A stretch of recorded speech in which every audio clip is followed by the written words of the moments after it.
when you make a feature film, no matter what the budget is, no matter what the complexity of the film is, it is so hard.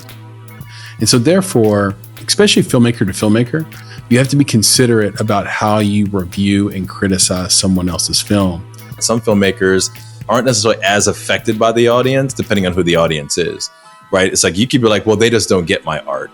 Or you do get the 5 people who clap out of a silent room, right? And it's like, well, hey, they got it. But what you're happy to have is to have had the experience to experience that.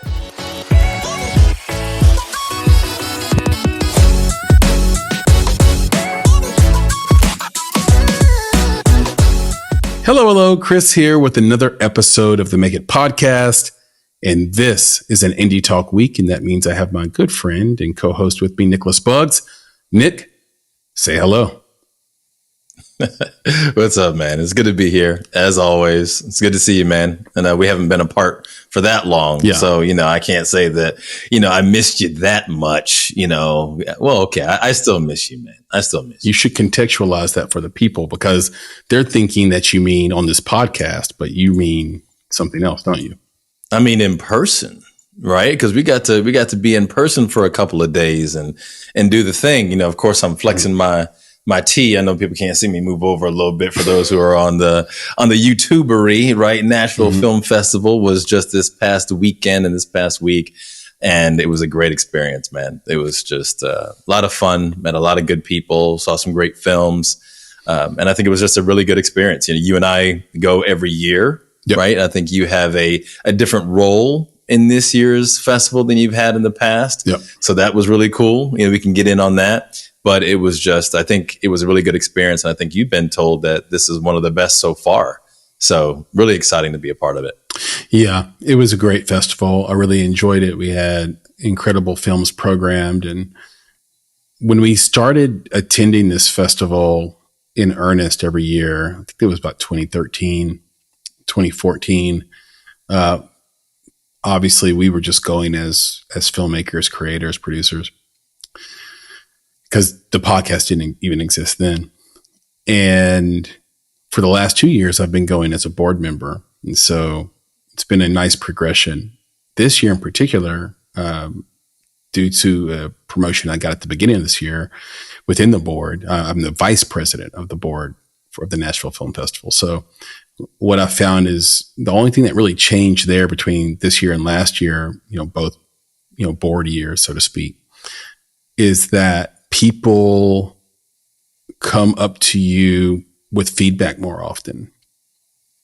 And so things they'd like to see changed, questions like before the festival started, I got sort of deluged with text messages and phone calls about people who wanted to know, would their film be accepted? Why didn't their film get accepted? And, when their accepted film is going to screen, all these different things that, really people didn't come to me for last year as just a member of the board. So that's been a little bit different. But let's talk about people coming to you though. I think that there's two sides to that. Right. One, if they understand, you're walking around there with a badge on. Yeah. Right. And your special badge says board. Your special badge said board. I got you a board badge. Yes. But the badge yours was spelled B-O-R-E-D though, and that's the problem. But the badge says, "Come and talk to me." Jodeci. There it is. So that's what it is. It's a sign saying, "Come talk to me." Now, secondly, you invited it, which was great. Right? That is something that I thought was really nice, where you would walk up to people and specifically ask them and say, "Hey, what did you think about this venue? What did you think about the music? What did you think about the timing?" Yeah. And I think, to be honest, what I saw was that caught people off guard. Like they were like, "Wait, what? Like I can comment on that? Like that's the thing that I'm supposed to do?" Like, yeah, like I'll take this feedback back. We need that feedback. Like, how are we supposed to get better? So that's an example that I think other folks should definitely do, man, at other film festivals. Get out there, talk to your people. Don't just do the, shaking people's hands and showing up, but actually ask them how you could be better. I think there are people who are reluctant to do that as well. Like it's interesting. because our board on this festival is mostly people in music. I mean, it's Nashville Film Festival, right? It's going to have a music element to it. That's just the facts of the matter. And as such, there's like a limited amount of interest. I shouldn't say that because I mean they love films. I'm not saying that, but they don't spend their day entrenched with independent filmmakers like I do. I think that's fair. I think they would agree with me with that for the most part.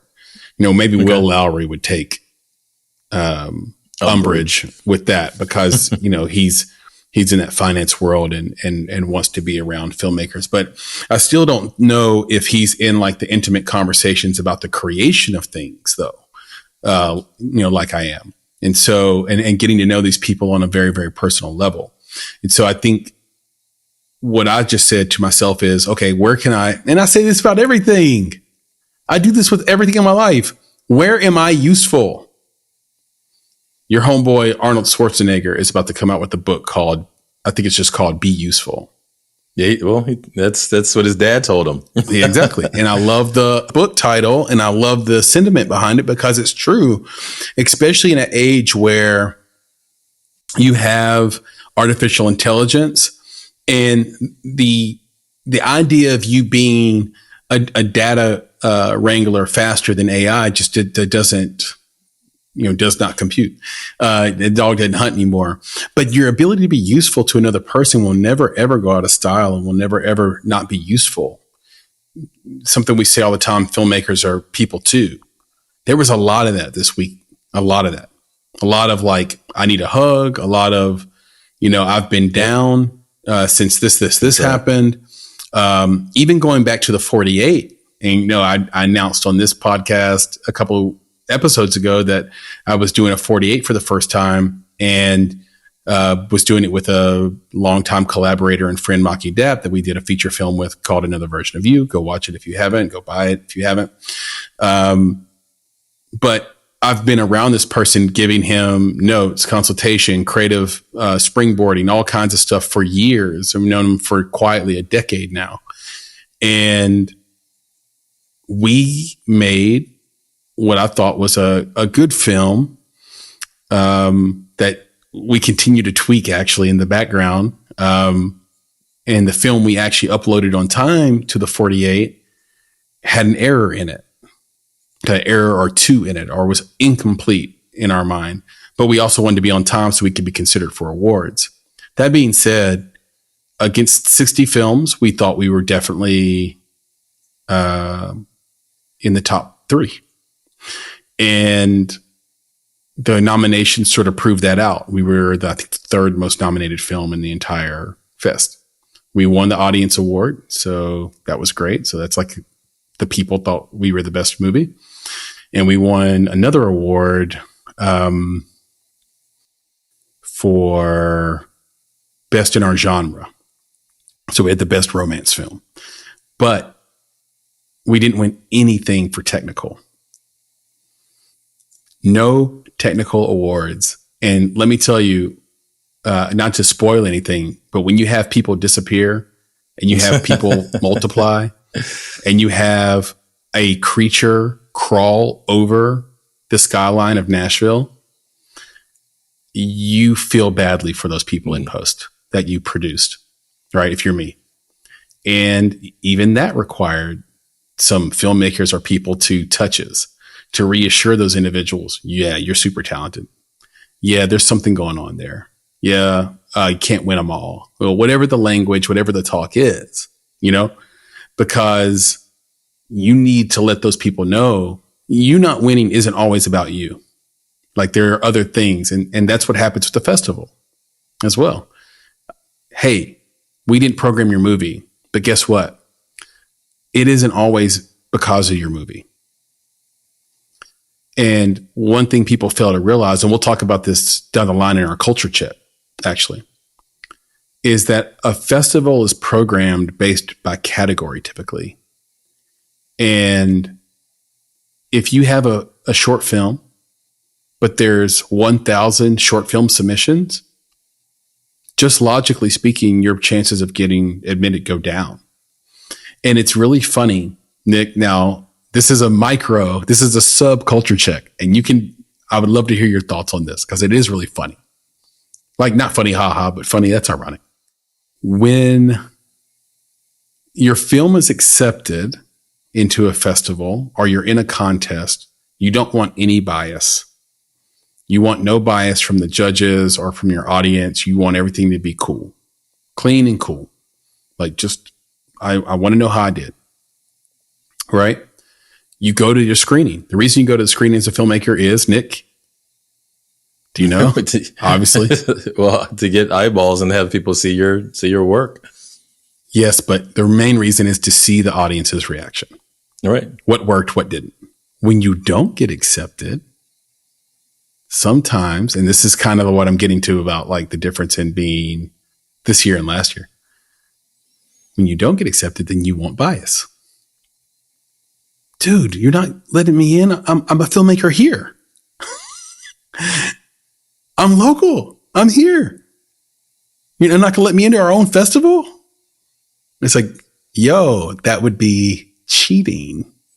Yeah, I don't know. Are you asking me to cheat? That's true on the front end, though. I think they want that. You know, I think they want that on the front end. I think that they want that consideration. I know they want it on entry. That's what I'm saying. That's what I'm saying. But not after the fact. I'm thinking that when they submit, I think in their heads they also think that they might be a shoo-in because, you know, they're local and you think they're going to win. They're going to win an award because they're local. Oh, not necessarily win, but enter. Right, get entry into the festival because they're either, like you said, they're local or at least they're known in the community, right? Because there is that factor. It's like, depending on the size of the community, if you only have, you know, I don't know, Nashville's bigger than this, but just to give an example, if you only have 3 people from your community submitting, yeah, right, one would think that you would want to give all of them the opportunity to be seen because this might be one of their only opportunities to be seen. Right. So that's the type of thing. It's like, guys, you know, there's only so many of us doing this. What POV are you speaking from? Are you speaking from the POV of the festival or the POV of the filmmaker? Of the filmmaker, saying that, okay, hey, so I agree with think, that. I agree that I would get in because of that. That's But if we let them in, then they all they're going to get is objectivity from there. Like, they might get an audience award because their friends showed up to their screening, right? But there's no way that they can avoid the audience reaction. The audience reaction is pure. It's pure.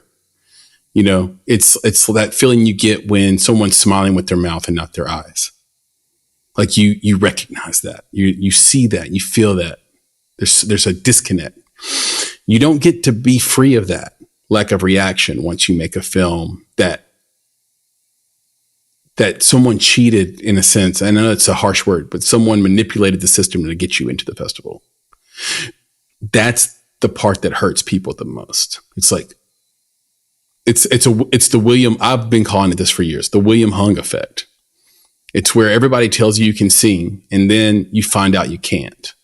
And then you wonder what your whole life is. Yeah, but I think it might be slightly so different. We're not doing anybody any favors by and again, you put a condition on it that isn't one-to-one with NAF, right? Like small community, you know, if you have, because what I said was 1,000 short films got submitted. Yeah, we're not going to give preferential treatment to the 3 that were local. Yeah, and that's what I mean is that from the filmmaker perspective. It's an international film festival. Yeah, from the filmmaker perspective, that's what I'm saying is that's how their mindset could be. And, you know, and I push back a little bit on the objectivity side is like when you say like a filmmaker goes to the screening to see the audience reaction. I think that's true, but I'm not sure that that's the primary thing. Sometimes it's to showcase your art. Some filmmakers, you know, aren't necessarily as affected by the audience, depending on who the audience is. Right. It's like you could be like, well, they just don't get my art. Or you do get the 5 people who clap out of a silent room. Right. And it's like, well, hey, they got it. Right. Or they liked it. Or it's people didn't like it and you learn from it. Right. And you take that for the next thing. But what you're happy to have is to have had the experience to experience that. Like you had that opportunity, right? And that could work. So I don't know if it's all bad. We might agree to disagree on that not point. On your merit. I think it's still like I had the opportunity. Plus, there is value, and we've seen this in saying that you've been accepted to the film festival, right? People take that because the thing is, if you take the acceptance outside of the film festival world, no one knows whether or not your work was good or the audience liked it, but they did hear you say you got accepted to the film festival. So there's cachet in the acceptance alone. So there's value to that as well. Again, I get it. People, can get hurt and will get hurt if the audience doesn't like it. There's value to all those things. No one's questioning that. Yep. I mean, the ego boost you get when you see that accepted, it's like getting accepted to college. But one does not go to college for the acceptance letter alone. Like that feeling. They go not at all, so, but they can take it. I would agree to disagree with you on the word primary. I would not use that. I would think that is patently sort of wrong. But because everything has an audience. If you do a TED talk, there's an audience there for a reason. Otherwise, just do it at home. There's when you have an art gallery for a painting, if people don't show up, that was a failed art gallery. If one person showed up and liked your art, it doesn't matter. It was failed. So there is an audience. Did it feel good? There's a built-in audience that you got a showcase. Yes. It's great that you got a gallery. It's great that you did a show. You feel great that someone would be willing to give their venue for your art. But if no one buys a painting, that's really what you're there for. And I just think if you really, really made a thing, like I said, I started in music. I've said that a million times on this show. I've never met one performer, one musician that was good, that didn't want their music to be heard and then understand and get the feedback of whether the album or the song is doing well or people liked it and received it. Does it feel good to release it? Yes. Does it feel good just to make it? Oh, I know a lot of artists that just make it to make it, even if the songs aren't good. It feels great because it's one of the first things my mentor told me in music. He said, independent musicians will make an artist so they can show their mom they made an album. I've never forgotten that because it's so true. Yeah. And I'm not even talking about the business of it. And that's what I'm saying. I'm not talking about that at all. I'm just talking about getting into the festival. And, like I said, I believe that that primary thing is to make sure that people can see your art. You can experience the festival because there's a lot there to the festival. Again, getting the acceptance, getting your film, your artwork on a big screen, right? Engaging with filmmakers. I think a lot of times at these festivals, especially as, shorts, even the feature films, I'm not exactly sure how much feedback they actually receive, from the broader audience. So I don't know that they're going to get that, I didn't like your film, right? Or your film was rated the lowest out of all of these. I don't think they're going to get that kind of feedback. So I think that, again, for me, the primary thing is for them to show their art, to be accepted into a festival that they believe in, to be able to take that festival acceptance, and then potentially, of course, the idea of winning something, with that as well. But I think that, that experience is something that, filmmakers crave. And then, like you said, that bias that you're talking about, I definitely believe it exists, especially in the smaller communities. But, we'll see at the larger film festivals. I definitely don't, like if you're going to Sundance or South by, I'm sure there's, there's bias there too, but I don't know that the average or the general filmmaker feels like there should be any bias towards them in at least getting accepted. Yeah, it's a fair point. Look, we'll table it for another day, but I have to go by sort of what I'm experiencing, but it was a side point anyway to the overall point, which is that, this festival was, in our board president's opinion, the best one we've ever done. That's Randall Foster. And so, it's one thing to hear someone from our board talk their own book. You expect that, right? And so, it's another thing to hear it from the community. And so I know that there's room for us to improve, and I'm waiting for additional feedback. I'm compiling that feedback. I'm going to give it to the board because my ultimate point, before we sort of got sidetracked on that other thing, which is my fault, but it was a great conversation. It's a really important point, is that maybe more important than even what I'm talking about now. But the point I was making is just that I find myself to be the voice, and I've put myself in that position intentionally to be the voice of the independent filmmaker here in this community and be the sounding board for them, a way that they can talk directly to the programmer, to the volunteers, to the executive director, to the board, and say, here's how we can make this festival better. And if you want my advice on how to get into any festival, it's make better work. You know, we're going to go to the Fayetteville Film Festival next week. We're jurors there, and we do like a pitch session and workshop, and we love doing it. It's awesome. It's a great little festival, and we do this pitch workshop a few different places every year. Lance Clark, if you're listening out there, we haven't forgotten about you in your class, but it's a good workshop, and it's cool to watch all these films that come from all over the place. Like they're feature films, short films, music videos, you name it. And they come from a variety of backgrounds and levels of professionalism. And one of the things you get caught up in as a juror is that same thing we're talking about. Like, do we judge this and comment on this film on its actual merit, or on the fact that, oh, that's a student film, which is like a euphemism for that's a good throw for a girl. Like, I grew up with women. I don't like that. I hate that. That's a tough one. I don't like that. I think that's just tell me if it's a good throw, you know? And so, and it is a tough one because you do recognize those differences. I mean, if someone had a very, like, let's say DEI background, they would say, well, lift this person up because they don't have access to equal equipment and funding as this other filmmaker.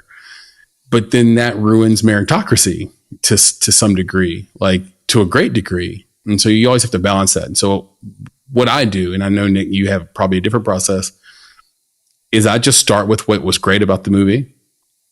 No, wait. No, you're talking about the way that you when I'm a juror. Yeah, being a juror. Yeah. Got it. Being a juror. Sorry if that wasn't clear. So when I judge a film, and this could be in festival, out of festival, first of all, give notes. Don't just say you hated a movie or loved a movie or somewhere in between and leave that uncertainty of like, well, what could I have done better? That's not helpful. So be somebody that's useful and helpful per our comment earlier.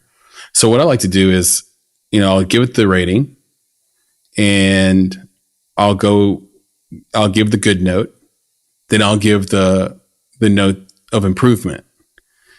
And there are a lot of films like that where it's like, ooh, you had the bones of something really fantastic here. You had the bones of something sweet, heartfelt, and I know what you wanted to do with this. I know when you went to sleep at night, this is what you thought the film was going to be, but here's what happened. That's all. You know, here's what happened. And I think as long as there's a way to get those notes back to those filmmakers, they can be really useful in that next project. And you can reserve those people who spent so much money, time, effort, expertise, experience on a film that legitimately was unbelievable. You can give them their flowers, you know, versus, you know, a situation we were in a few years ago where it's like, there was a film that was clearly better than all the rest, but it almost wasn't going to get its flowers because the other film that was like the second or third best, you know, was a local fave. That's a tough one. I think we made the right decision. So, yeah. So I think by giving the right film its flowers. Yeah. So I would say that, you know, every festival probably does it differently, you know, with respect to the judging. You know, we can just. I'm drinking Willet, by the way. This is right. We can just be straight up and say that they do.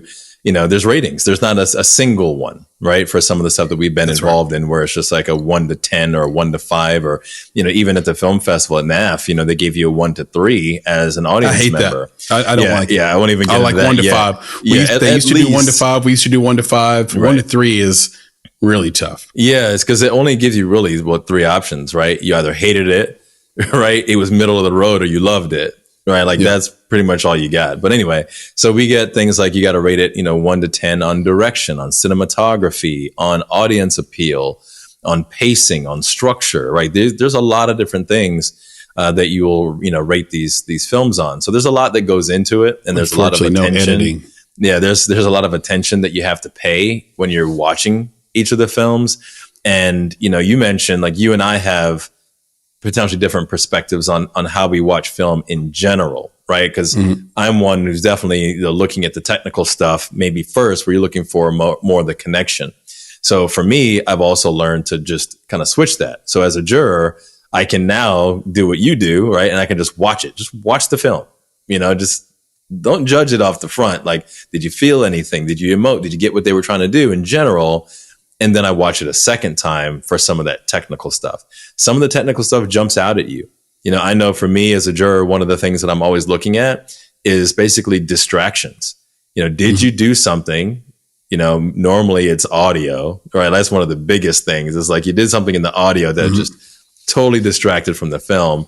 But those are the things that I would harp on in the technical side. Is like, did you do something that was distracting from your point? Now, that whole audience appeal question can be very interesting. Now, clarify that for the listeners, because they may not know what you're talking about here. Well, what I'm saying is that's a measure, right? That's one of the measures that goes into measuring the film. And what I'm getting at is that that's one of the most difficult. One of the measures to judge a film on is audience appeal. Right. So and it's one of the most difficult things for me. I'm sure for any judge, because now you're saying, okay, well, what is the audience? That's the question. Is it the audience that they made the film for? Or is it the audience of the festival that you're going to, right? Which could potentially be a completely different audience, right? So when you look at that, you kind of have to it's the make most a judgment. Subjective, right? Yeah, but you got to make a judgment up front on what that is, because now you need to measure every film by the audience that you chose, right? So that's the idea. But that's one of those where it's really interesting that that's one of the measures. But all that to say, which audience did you choose? Well, for me, I chose the audience based off of the film itself. So what audience did I think the filmmaker was trying to sell to? Yeah. And how did it appeal to that audience? But we may find out that that's not how you do it. We may find out that they wanted us to go festival audience. So that's interesting that we both picked the film's potential audience, because it goes beyond the festival. That's the idea. The film isn't intended just for that festival. So when we're rating beyond it, exactly, we want to rate it beyond just that festival. But it's a really interesting process, and it's time consuming. Because you have to go through and rate these things, and like you mentioned, Chris, you take notes, and I think that actually might be something that other film festivals, or even for us, we might want to tell people, hey, let's do this. Like, let's make this part of the festival experience, because I don't know that it is. I don't think filmmakers are getting notes from jurors. I don't believe that that's a common practice. But if you're having these respected folks be jurors, then why not leverage their input to help these filmmakers? We're jurors for a reason. Like, how are we bringing value to the filmmaker if we're not leaving notes and only judging their movies from some ivory tower, and then we're hidden behind a wall? Those people really can't see us or know us until the end of the festival, when they sort of announce us and say, here were our jurors. Right. Now, here's what's interesting too. You made me think about this when you talked about the audience thing. There's a little trick I have as well, which is I pick a volume setting on whatever I'm watching the film on, and I basically try to watch it on the same thing throughout. So that's a theater screen, big computer screen. I will never watch movies on a cell phone as a way to judge it. I will create a volume setting and leave it there. And it allows me, matter of fact, all the settings are the same. And it allows me to judge every film objectively as possible. Like, sound too loud, sound too low. Versus saying, okay, let me kick that up so I can hear what they're saying. If I can't hear the dialogue, then boom, deduction for sound mix. You know what I mean? Well, so, I have a question for you. So that means that you only drink water while you're watching films, because I mean, you wouldn't drink alcohol, would you, Chris? Because then your experience at the beginning of the evening might be totally different from your experience when I drink no your alcohol. two pours in. This is all I drink. That's it. There it is. Just making sure, H2O. man. Yeah. For things sure. get a little blurry. Matter of fact, I was watching films till 12:30 in the morning last night. Very unhealthy, and I felt myself getting tired, so I just stopped. Didn't watch that movie. Very Saved good. it the next day. Like, nope, not watching it. Not watching a movie tired, and giving it. I want to give it. My dad used to say, anything worth doing is worth doing well. Like, you could be, it's one of those cool things I remember from childhood. It was like, don't worry about money. Worry about being great. And always know you'll never be the greatest. There'll always be somebody better than you. But if you focus on being the very, very best, then the money will come. And that's been true in my life. So I think for me, I just want to be the best juror I can be. And I don't know where that leads me and you, but the focus is to do an honest, solid for, these filmmakers. That's we take it seriously, man, because, and like you said, the feedback loop, is, I think would be important too. But we've got a note on that, man, and if I could introduce, I feel like it's time. Mm-hmm. You know what I'm saying? I feel like it's time. I'm going to let you take it. I'm going to hold the baton real quick. And I'm going to be like, it's time for a culture check.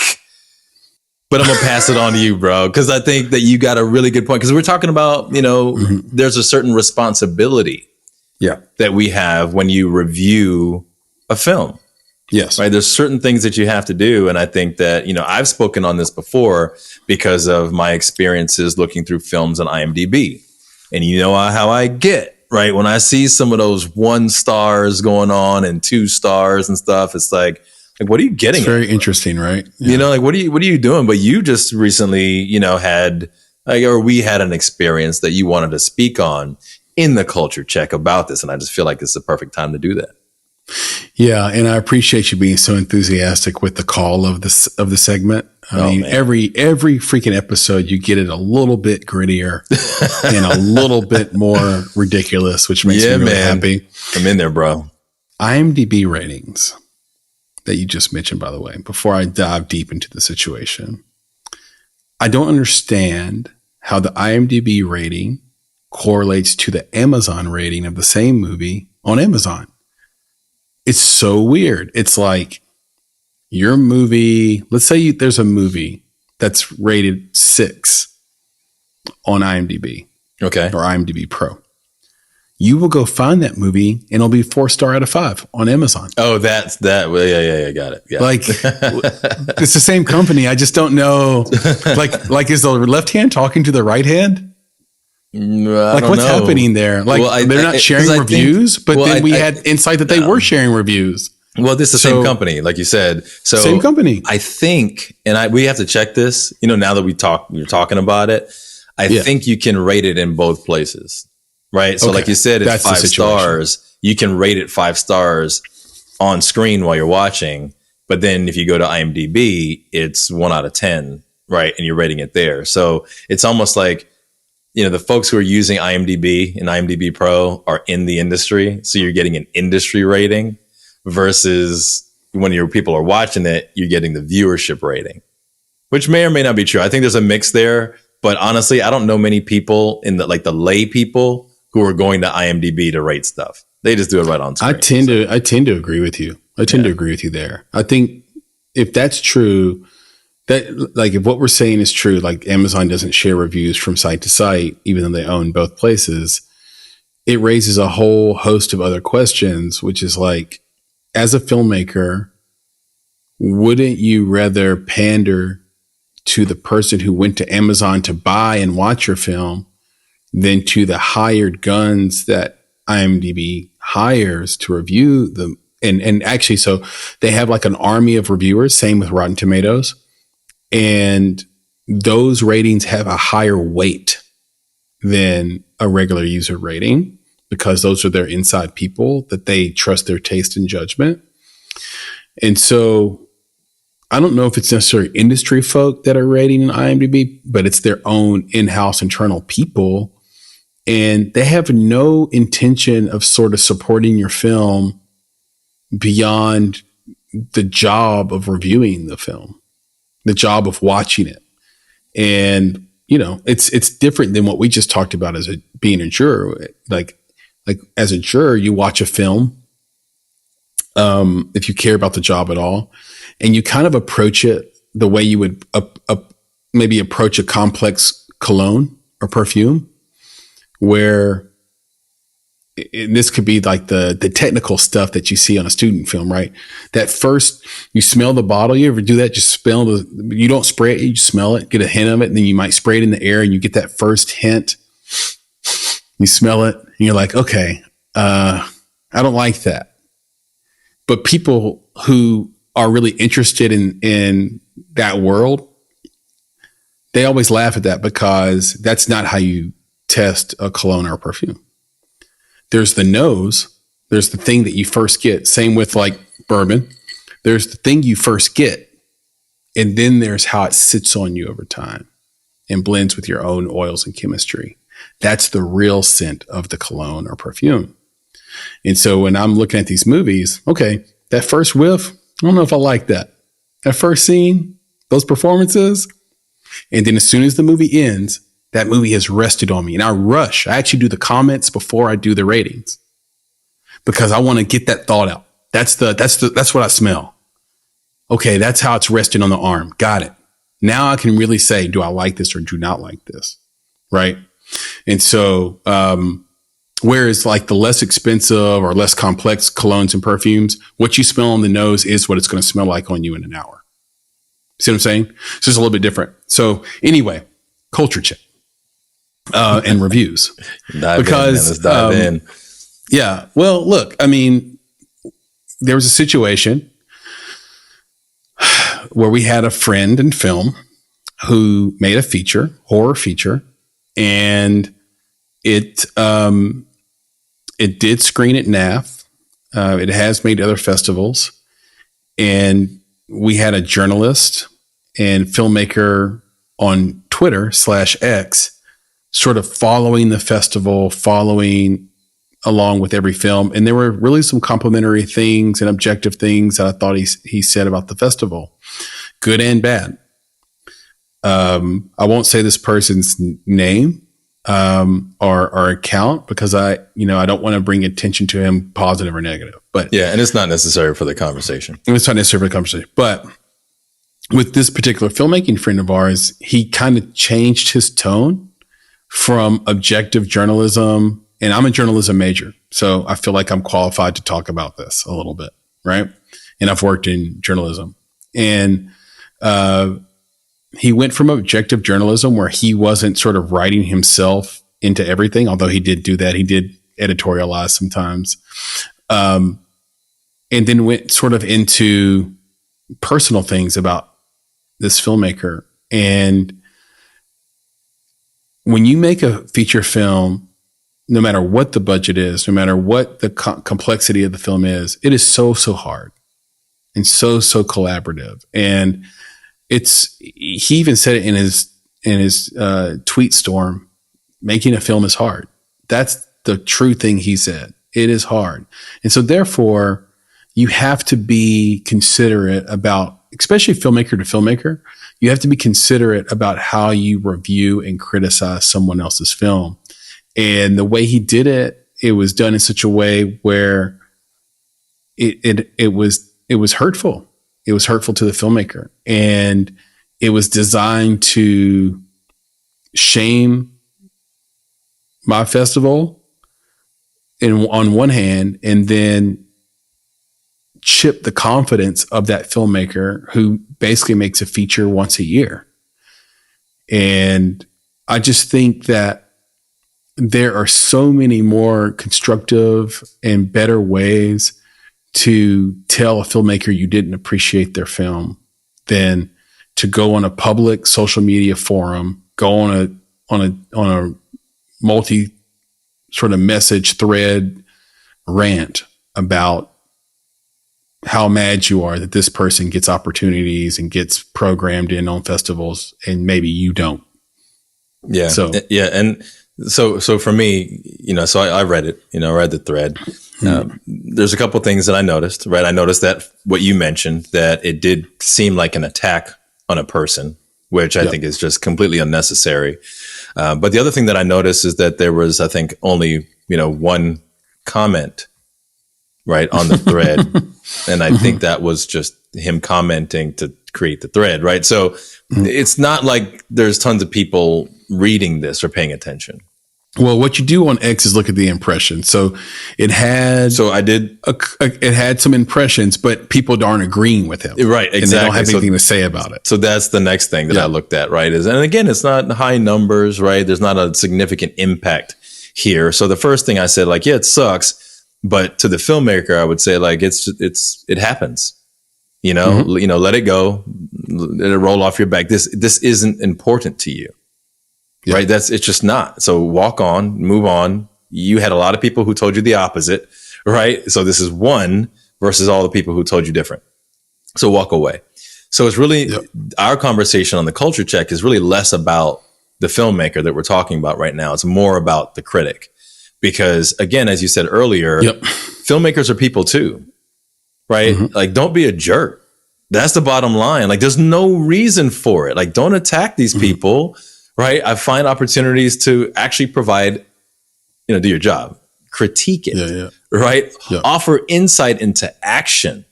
Like you said, don't blast the festival either. What good comes from that? None comes from that. So that gets back to my concern about, I mentioned IMDb earlier. Again, the 1-star reviews and this film sucks and all this stuff. It's like, go ahead, you make one then. You make a film, right? Like make a feature film. Do it. See what happens. It is not easy, right? And then the other part of it is that your vision, right? Your vision for what that thing should have been might be completely different from what the filmmaker's vision was. Right? So they're not making it for everyone. It is impossible to do that. So you're not liking it doesn't mean that everyone else should dislike it. Right. So it's like, again, provide critique, provide insight into action. What could have been better? What missed for you? Because then the filmmaker, again, if you're being somewhat positive about the critique, positive being that you're providing insight into action, filmmaker can see, well, is this common? Is this a common sentiment? Is this something that I should address? Right. Or is it the one and only comment? But yeah, that's the first thing when I read that, man, I was just like, you're just being a jerk.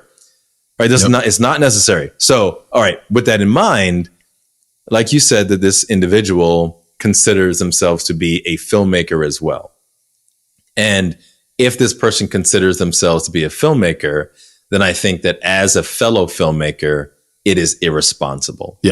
Right. It's more irresponsible than if it was just, again, like I mentioned before, a lay person providing a critique. If you're part of this community, and you're doing this to other people, it's like, man, kick rocks. It's like, we don't have time for that. The community, I feel, is too small for that nonsense. Yeah, it's a bold move in a small film community. Like across the Southeast, which is where we're sort of hubbed in. Yeah, you might imagine it's a community that has probably 50,000 people in it in terms of like people who are actively making film. I'm talking about across like 15 states. But I find that everywhere I go, it's a small community. Like, think about how big LA is, for example. It's like 5 cities in one. Every time I go, right, I run into somebody I know. Yeah. Every time. I was at a taco shop one time in Hollywood at 1 a.m, and Rashid Stevens walked past me. There you go. Yep. Yep. It's a small community, man. He's like, hey, man, go to the grocery store with me. And I'm like, what? He's go 1 o'clock in the morning. Store with me. I was like, okay, let's go look at some tomatoes together. You're right. We just went in there and we felt how plump they were and stuff like that, and like tested their quality and nice. Their hue. I'm glad you had that experience with a fellow filmmaker. Yeah. Again, it's just human. Yeah. This is a human experience. So 1 a.m, 2 large individuals in a grocery store checking out the hue and plumpness of tomatoes. Nice. I'm glad. In LA. And then I think we went back and had some cerveza and some more tacos with Brian Adler of all people, by the way. Human experience, man. That's the whole point. Small community, regardless of where you go. Where you go, there's only so many people that are actively doing now. Everybody wants to do something cool and difficult and creative, but there's only so many people that are, you know what I mean? So I think your point is super solid and perfectly put. I enjoyed that culture check. I'm glad that we brought it up. We got to address something that's a little bit sort of inside baseball, but I think true and meaningful to every person that's out there making films. Because at the end of the day, when you make a film, you will have to circle back and come around to reviews from your own community and from other filmmakers that want to be you, other filmmakers that admire you, and from the industry and from applications. And whether we like it or not, whether you think you're in a game or not, you are in a game. And all those things really, really do matter because people are busy and they just don't have time to care at the level that we care. Not me and Nick, but like as filmmakers, you really, really care. And you're always miffed when you feel like, well, how could you not dig a little deeper? Well, they don't have time. There's a lot of competition. We've said it a million times on this podcast. YouTube, TikTok, you name it. Other movies, TV shows. We're inundated. So if the review says 2 stars, that's almost an automatic skip. And so these things really, really matter. And that's why we took the time to talk about it and to make it a culture check. Just be nice, people. Just be nice. And be nice to yourself, too.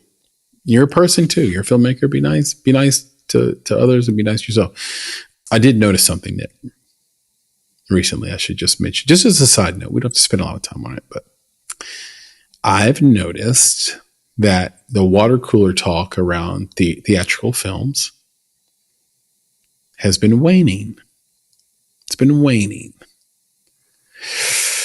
Couldn't even tell you before this week what was actually out in the theaters and available to watch.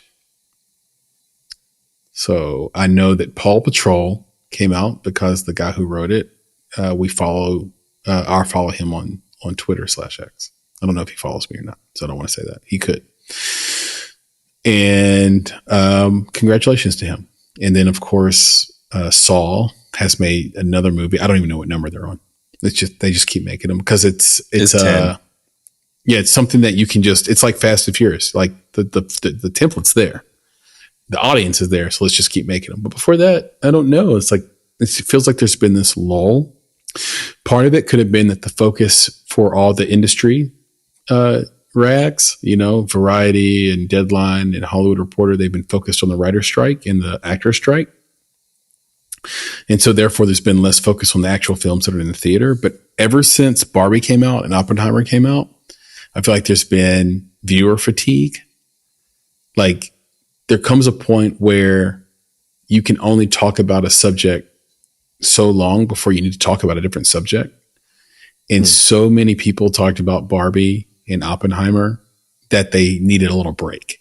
Now, producer Elise says that her friend group is super pumped about this prequel to the Hunger Games, and rightfully so. I loved Hunger Games, especially the first one. I thought that was actually supreme filmmaking. I thought it was great. But I don't know if that's the general consensus across the board. I think there is a Oppenheimer fatigue that is going on. And it's just something to keep an eye on in terms of box office. And it's one of those things where like the bombast is so big for those two films that everything in comparison to it as a viewer and as just like not a filmmaker, but just a film lover, like somebody who wants to go to the theater, it's like nothing else compares. It's like getting to drive a Bugatti and then having to go back to your Ford Focus. Ford Focus is great.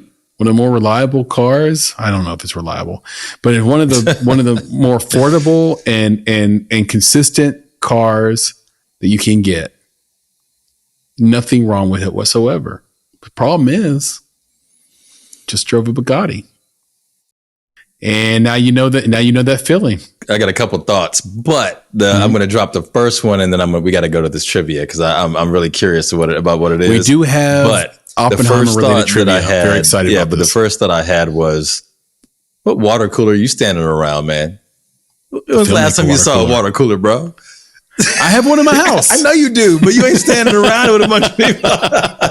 Yeah, when I'm by the water cooler in there, I'm doing laundry. Exactly. I'm like, water cooler talk. Ain't no water cooler talk, deer out the window. It's like saying we were standing around the printer.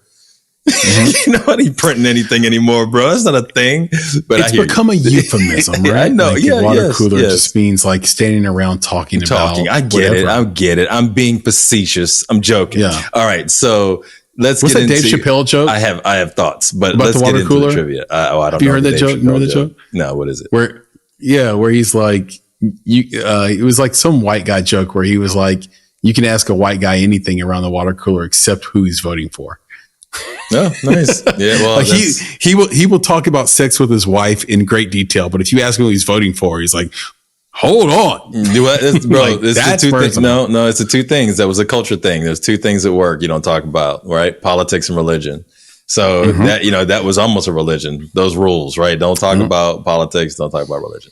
All right. That's right. So with that, let's second let's point you said. Yeah, let's drop this. Second point? No, I have a point, but I want to drop this trivia first before I respond to your thoughts on the fatigue and stuff. So let's get Papa Bear. Okay, Papa Bear, producer Papa Bear, please join the podcast. Drop us some trivia that we're going to get wrong.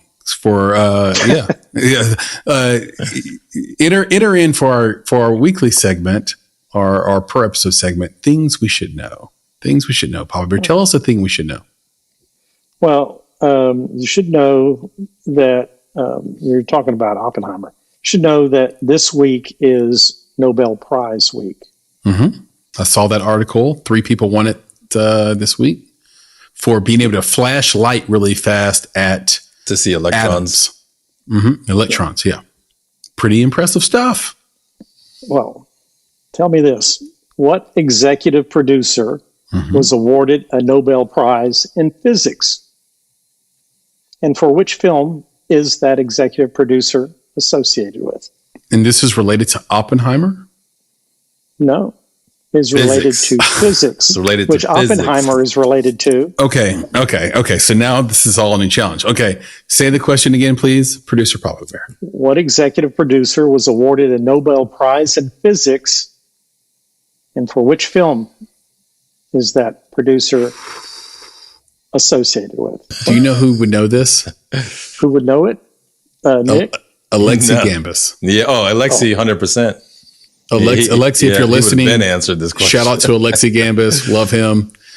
And he makes the most interesting films, and he's very, very talented, obviously. Yeah, go check him out at Labocine. Yeah, Labocine. Shout out to Alexi Gambus. But he would know. He would know this. And so this is an executive producer who also won a Nobel Peace Prize. Is that right? No, I didn't say Peace Prize. A Nobel Prize. Oh, Nobel Prize. Sorry. That's on me. But he also said, you said Nobel Prize in physics. In physics. I have a guess. Nick, do you have a guess? I have no clue who this is, man. No clue whatsoever. I'm like, that's Nobel Prize in physics and also an executive producer. And my assumption is that the film, and you can tell me if I'm wrong, Papa Bear, but like the film has nothing to do with physics. Oh, that's a great probing question. Is that like you're kind of trying to get a hint out of me? No, man. I'm not. I have no clue. I'm not even there. Are you offended? Are you offended that he's probing you? Hey, no, that's fine. But I'm not going to bend over. Right, exactly. Is the film associated with physics in any way or sci-fi? Let me answer. I don't think so. Next question. Yeah. Actually, it is. Okay. Wow. Okay. Wow. So to get the answer right, we need the person in the film, right? Yes. And he's an executive producer. Actually, I'll say that the person is an executive producer. Yeah. The award was actually related to the film. Oh boy. Oh. It could be wrong. But there's 2 movies that come to mind. right away. I've given you 2 hints.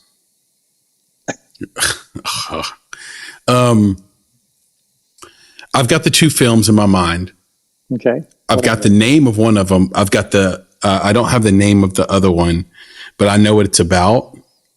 So, Nick, do you have any guesses? The 2 films that first come into my mind when you say that, and you say like it could be associated, and I don't know when this was part of my, I'm thinking like I want to go 80s and 90s if that would even be close. But I was thinking between both E.T. and Back to the Future. I was like, the E.T. is just it's just.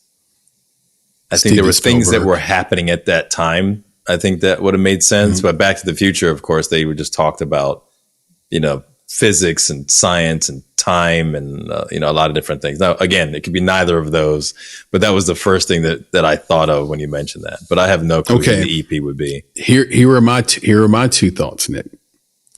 A Beautiful Mind is one, starring our boy from Gladiator. Mathematics, right? Yep. And then the second one is, and it just came out a few years ago, and I cannot remember. I remember I can see the movie in my head, but I can't remember the name of it. But it dealt with the Turing test that was used during World War II to figure out. It was the guy who did the Turing test figured out how to hack the Germans' communication systems in World War II. Maybe imitate, produce at least his imitation game.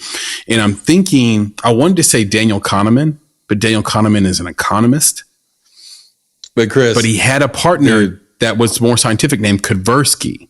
It's so funny. I think that's my answer. I know, but it's so funny. Like I'm thinking about this, and it is amusing to me how I feel like we both went to like narrative. Mm-hmm. It could be a documentary. Exactly. Right. Like he wanted, like why wouldn't it be a documentary? Because he said movie. He primed us. Yeah, right? Maybe. Maybe. Well, I said film. Yeah, film. Mm-hmm. Look at that. Well, there you go. My brain went straight to narrative. But anyway, all right, who is it? I'm not going to Maggie Contreras would be mad at us. Right. Exactly.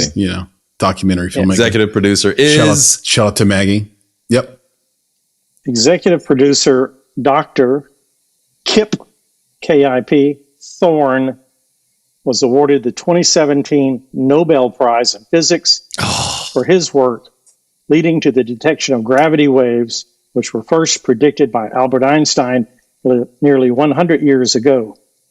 Wow. And he was an executive producer on the film Interstellar. It makes me so upset. Yeah, right. So you know what, Papa Bear, you did us a really big disservice, huge disservice. Let me tell you why. Great job. Okay. That is a thing we should know. I'm so glad I know that now. Kip Thorne, Dr. Kip Thorne.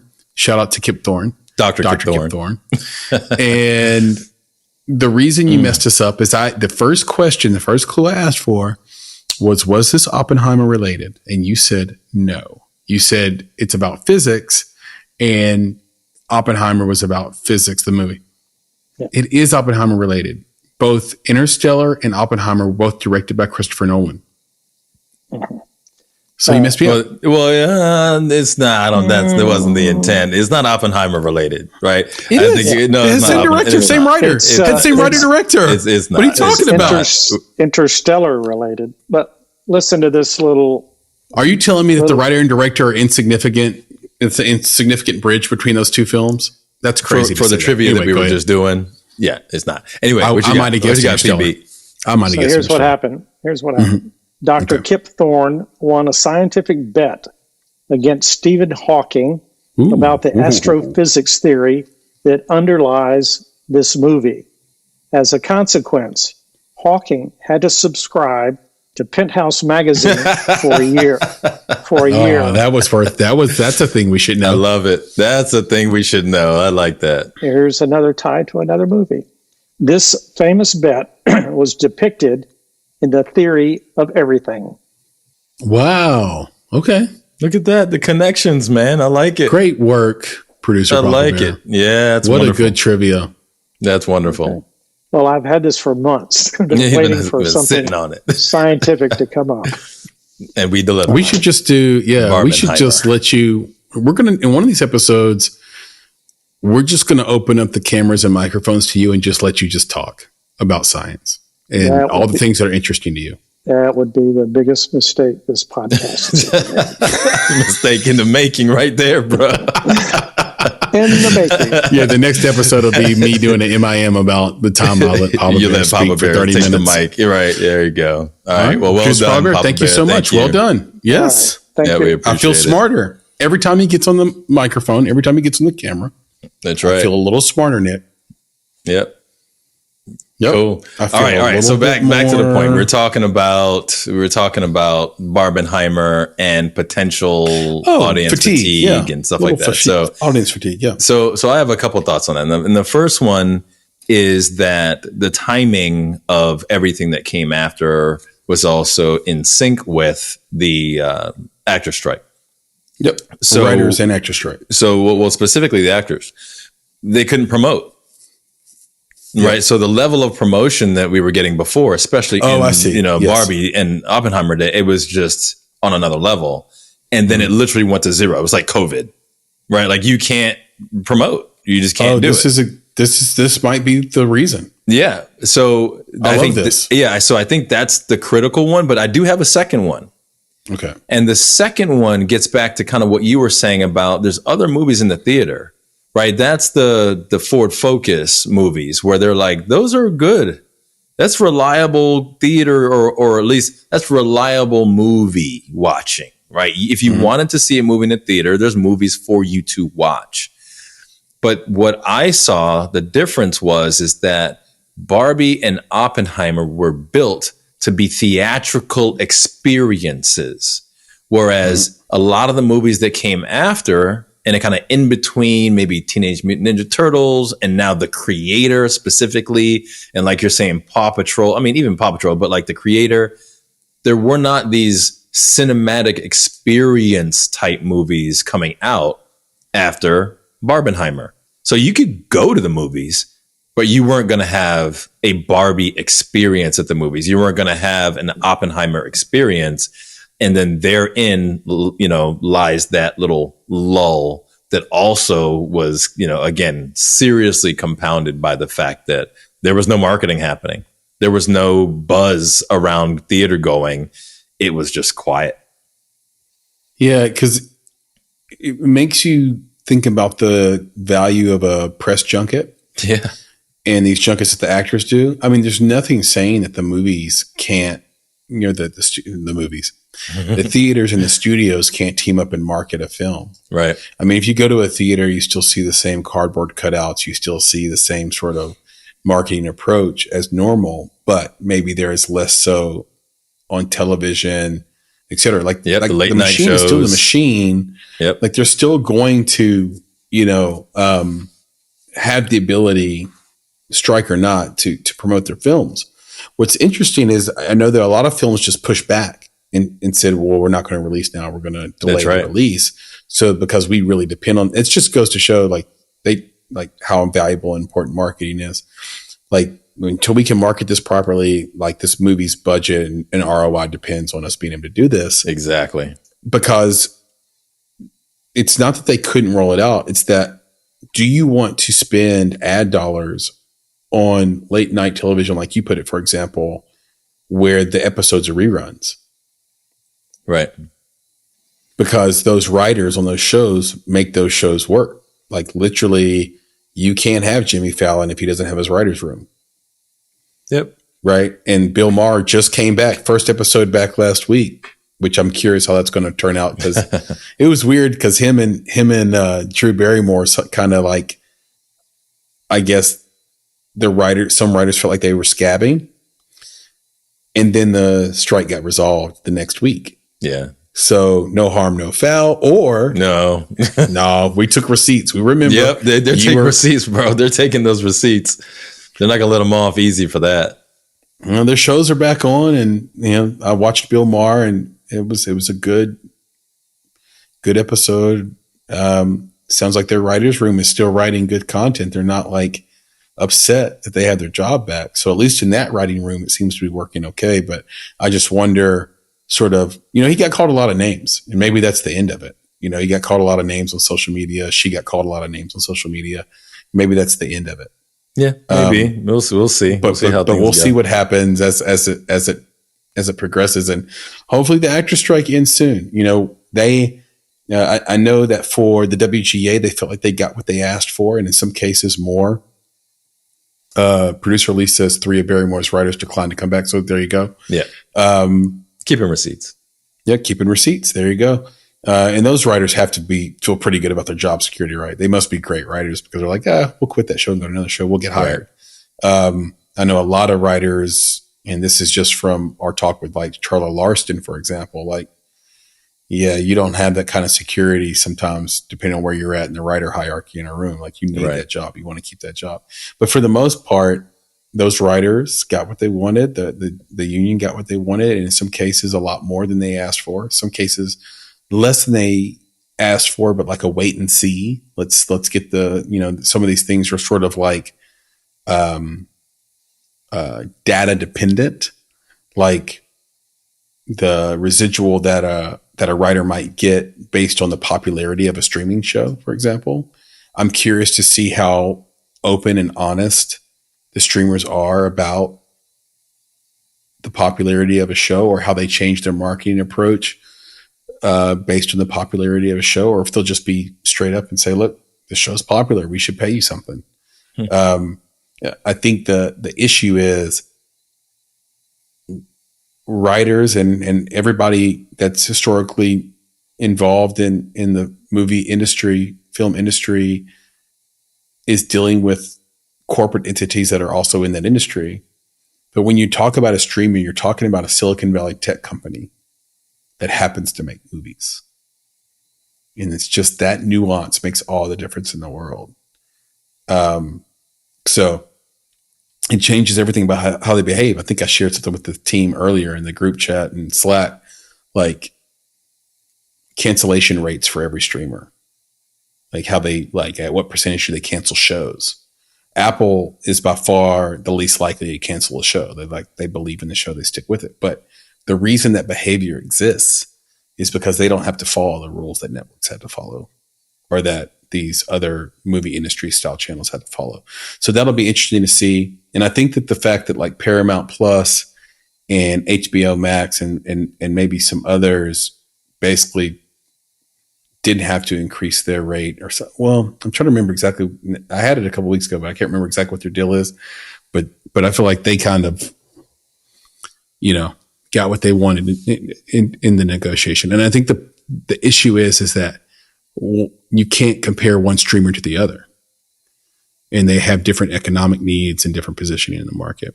So anyway, how that plays out for the actors, I think the actors have their back against the wall the same way the writers did, where they're like, we need to get what we're asking for or do another thing, like have another profession or write in a different market.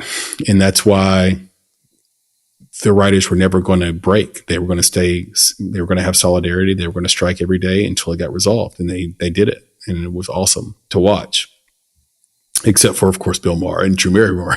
But with the actors, they kind of have to do the same thing. And I think that they have less, historically, I'm not just saying this, historically SAG-AFTRA has had less solidarity on strikes than the Writers Guild. So that's part of their problem. Part of their weakness is some actors didn't even want to strike. And then also, I think what they're asking for is tougher, right? Like the writers got in their contract where it says AI cannot be credited on a film. That's huge. That's huge. Like AI can't be credited as a writer.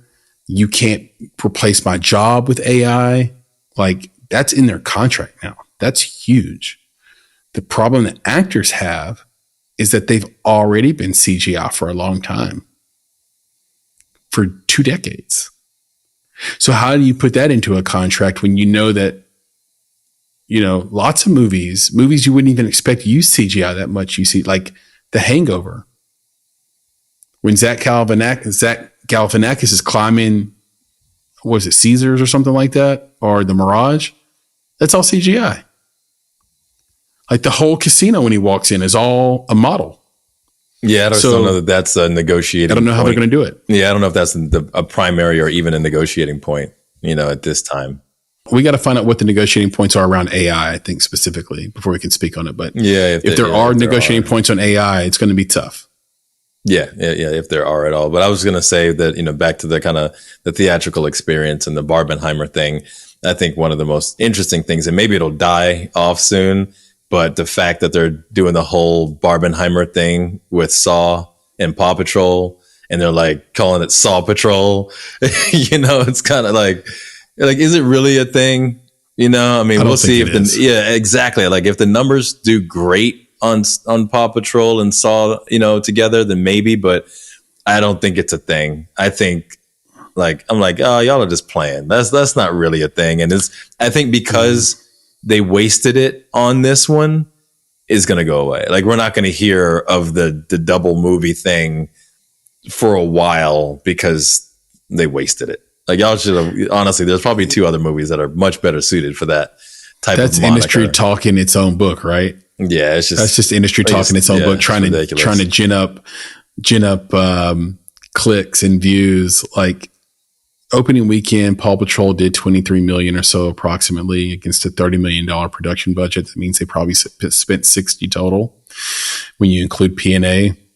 Saw did 19 million opening weekend against a $13 million production budget. So kudos.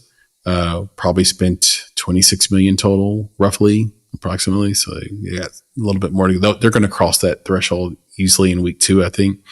So we'll see what happens. And like with all films, I wish them a great deal of success, and I want to see the theaters win. So that's the only reason I brought it up, is I just don't want these 2 movies to sort of like, blast everybody out of contention and create a type of sort of theater fatigue for all the intensive marketing those films did. Like, you need to break sometimes. Like, you're just overwhelmed with this shit. Yeah, I think we're good now that the actor, we'll see. I mean, actor strike's not over. So, right. Like, we'll see what happens as that takes a turn. Or they figure out another way to market these things in the less organic, ways, because that's what you'd watch a TV show, you'd see them talking about it, right? You go on their Instagram, they'd be talking about the next film. Right now, they can't do that. So we'll see how they figure this out.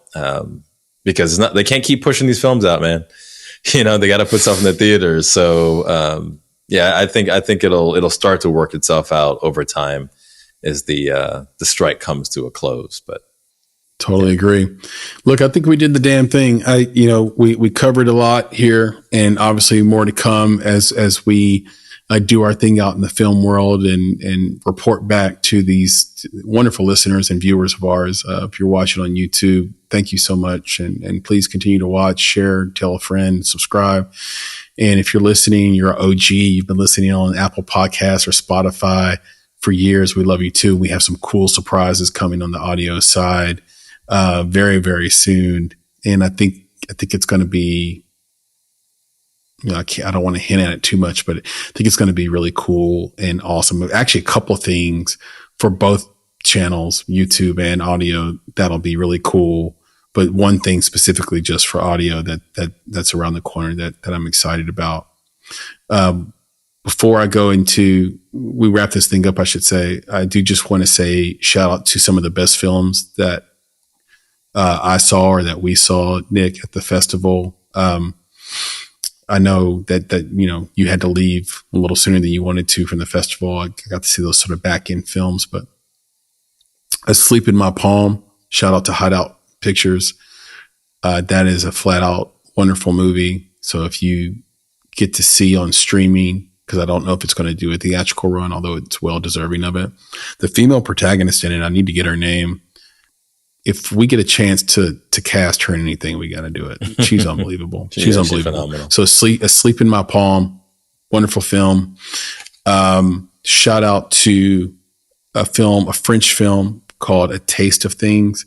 It is a beautiful, beautiful, beautiful movie. I left there feeling so warm, and the filmmaking, the cinematography, the production design and set design, using location as a character in every scene. I mean, just, it was exquisite. Really loved the acting, the female protag in that. What's her name? Bridget.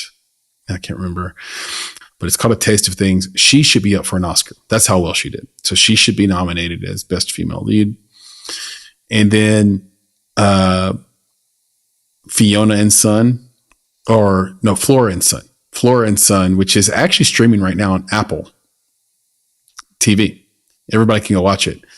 The music is done by the same people who did Sing Street. Sing Street is one of my favorite movies of all time. And you should watch this movie just for the music and the feel goods alone. There is language. So this is not for your children. Juliette Binoche. Thank you, producer Elise. A Taste of Things is so, so good. She should be up for an Oscar. Okay. Anyway. But this movie, Nick, I thought about you a lot when I watched it. Why? Curiouser and curiouser. Because it is a straight up endearing, the most endearing 90-minute ad for Apple you will ever see. It's just an ad. It's just like everything they do is on an Apple device. There you go. They're using Garage. They actually say GarageBand by name. They are using the phones, the iPads. They're using FaceTime. The whole love story revolves around using FaceTime. So it was like a made for Apple movie. And if you want to be a cynic about it, or maybe even a pragmatist, you can say that's a really great 90-minute ad for Apple and all their devices and services. On Modern Family. So where the whole episode was through Apple devices. Yep. There you go. But do check it out. It's endearing. And then there's Foe, Foe. It has Paul Mescal. It has, do you pronounce her name Cerise Ronan? I think so. Yeah. She's incredible in everything she's in. She was in Brooklyn, of course. She was in, I think, Hannah back in the day, the film, not the series. And she's just great in everything she's in. And this movie's no different. Really, really, really great performances by Paul Mescal and by her. And the movie is a mind bender. It's a living, breathing sort of view into some type of future. And then it has this very strange, uplifting ending that you don't expect. And it keeps you guessing. Like right from the beginning, you know something's being hidden from you. And so that's just a master class on pace, editing, directing, writing, etc. And they don't give it to you to the very end. And so I highly recommend Foe. So I just wanted to shout out some of the movies that I thought were great. I know I missed some in there. Nick, did you have anything that stood out? I should just say, like, if I missed any, were there any that stood out to you as great? No, I mean, I think, you mentioned Asleep in My Palm, but the one thing that I wanted to mention was just how, phenomenal doc shorts most often are. Every time I get an opportunity to watch documentary shorts, I ask myself why I don't do it more often. And I would just invite everybody to spend the time to watch the doc shorts at any festival that you go to. I think there's always a desire for the narratives, like everyone wants to see the narratives, and even the full length documentaries, because they often bring people in, who are the directors of those things, or they bring the subject of those documentaries in. And that's great. I'm definitely not taking anything away from those, but what someone can accomplish in maybe 10 minutes, maybe 10 to 15 minutes for a documentary short, I think for me is super impressive. And just that little amount of time, how much you can learn, but also how you can just walk into someone else's experience and walk into their lives in that short amount of time. Like it's just an amazing window into worlds that you may never actually experience for yourself. So to me, that's one of the most impactful, is just the documentary shorts. And I think the one that stuck out to me and you was a beautiful doc short called named Even Odd. Yep.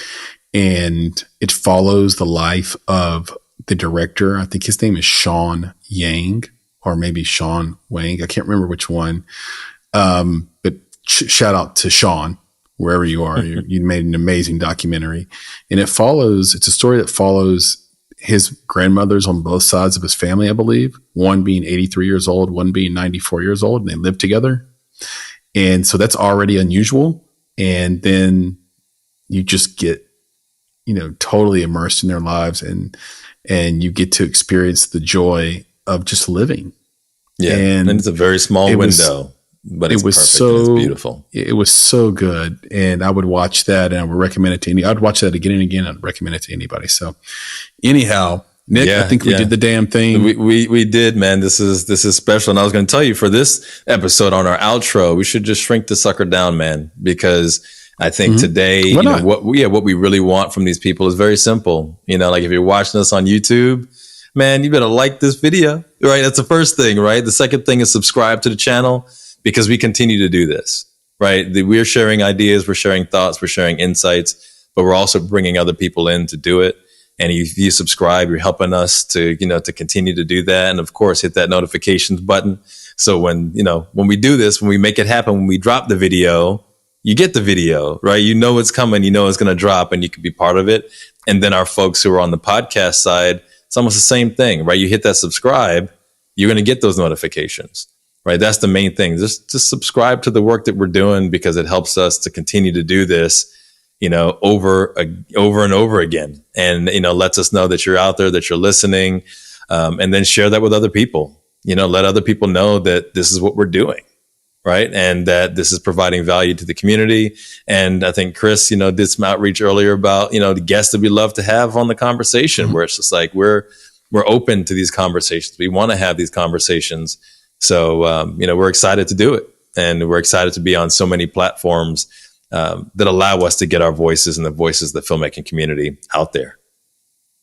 Yeah, spot on. And so couldn't have said it better myself. Of course, if you want to reach out to us, contact at bonsai.film. You can reach out to me on X at Flame in Your Heart or just search for Chris Barkley. And you can contact Nick at bonsai.film. Leave us any comments on YouTube, please. Those who have been commenting, we love you. Appreciate it. Tell a friend. And with that, Nick, why don't you hit us with the credo? Oh, I get to do that? Mm-hmm. Wow. This is, why not? Hey, why not? He's such a wild and crazy guy. Yeah. So yes, to our friends, our family, and our fans out there, the filmmaking community, be better, be creative, be engaged. And thank you for listening. Nick, talk to you soon. Yes, sir. We'll do it again, man. This is great. I love it. Love it too. Peace. All right, man. Be good. Yep. All right. Peace.